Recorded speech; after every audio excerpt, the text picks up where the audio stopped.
Dude, I can't actually, like, oh my gosh, I can't believe we're actually finally here. The last 4 episodes really didn't do anything for me. I know I've been saying that for the past 4 episodes, but within the first few seconds of this episode, man, it really brought everything that I love about the Clone Wars. It's honestly super amazing, just by the Lucasfilm logo, the film music score,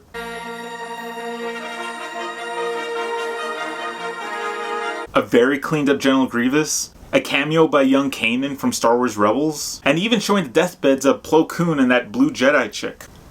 Yeah, that's pretty awesome. Just from the 1 minute of this episode, they really wanted to make it well known that this episode really has a cinema quality to it. Like, they want to make it look like it's a film, which makes sense considering the fact that this is connecting to episode 3. We then jumped into a battle of Commander Cody's army fighting droids, with Obi-Wan making an awesome entrance. Say something about the motherfucking prequels, bitch. They were good. Say something fucking nice about Jar Jar Binks. Only for Anakin to show off as well, just to bring out the commander droid. And I love how they used the Sail Bridge score from Return of the Jedi, which makes the scene even more exciting.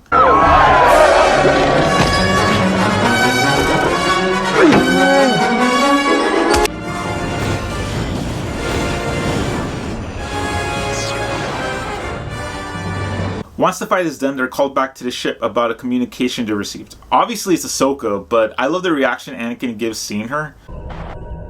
Hello, Master. It's been a while.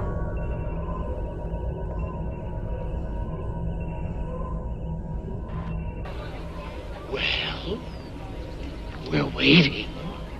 Moments later, Ahsoka arrives, gives R2 a pat on the head, and then gives the cold shoulder to Anakin. Ahsoka, I'm so glad. We'll have to catch up another time.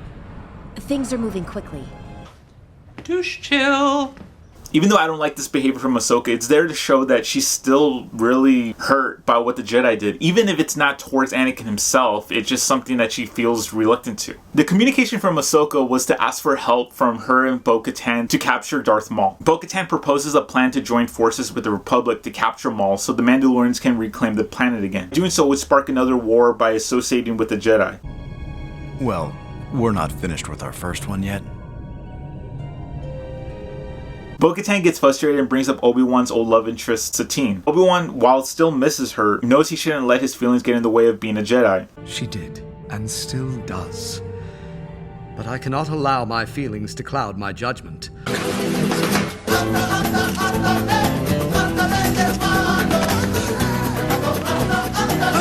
And I find this all ironic considering the fact that in the next 2 days, that's the opposite of what's going to happen with Anakin. They dismiss, and Anakin wants to show Ahsoka a surprise. Turns out the clones have repainted their helmets to match her in signs of respect. It's a very touching moment, only for the alarms to go off. Palpatine has been captured, and we are finally setting the stage for episode 3. This was one of the many exciting things about this episode. The fact that they're setting up episode 3 and we're seeing it from a different point of view. Oh my gosh, I'm geeking out, guys. This is where the fun begins. And I'm fired up again, baby! Even with these events happening, I do like the conversation Ahsoka has with Obi-Wan. Right now, people on Coruscant need us. No, the Chancellor needs you. That's not fair. I'm not trying to be. If the last arc did show something, it presented that the people in the Republic don't really trust the Jedi as they used to. It kind of shows that the Jedi have lost their ways, and it honestly is one of the many reasons why they fail in episode 3.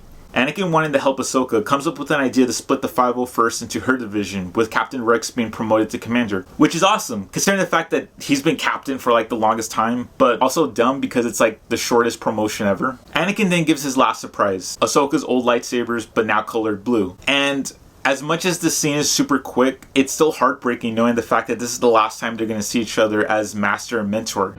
Anakin. Good luck.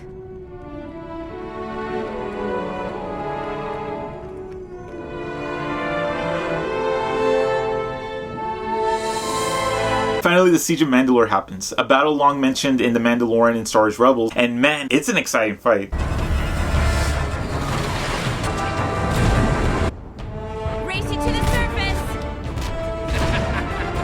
Race you to the top. I'll give you a head start. Your mistake. Not only is this fighting scene really amazing, I love how they subtly use music to connect this to episode 3, showing that both events are happening at the same time.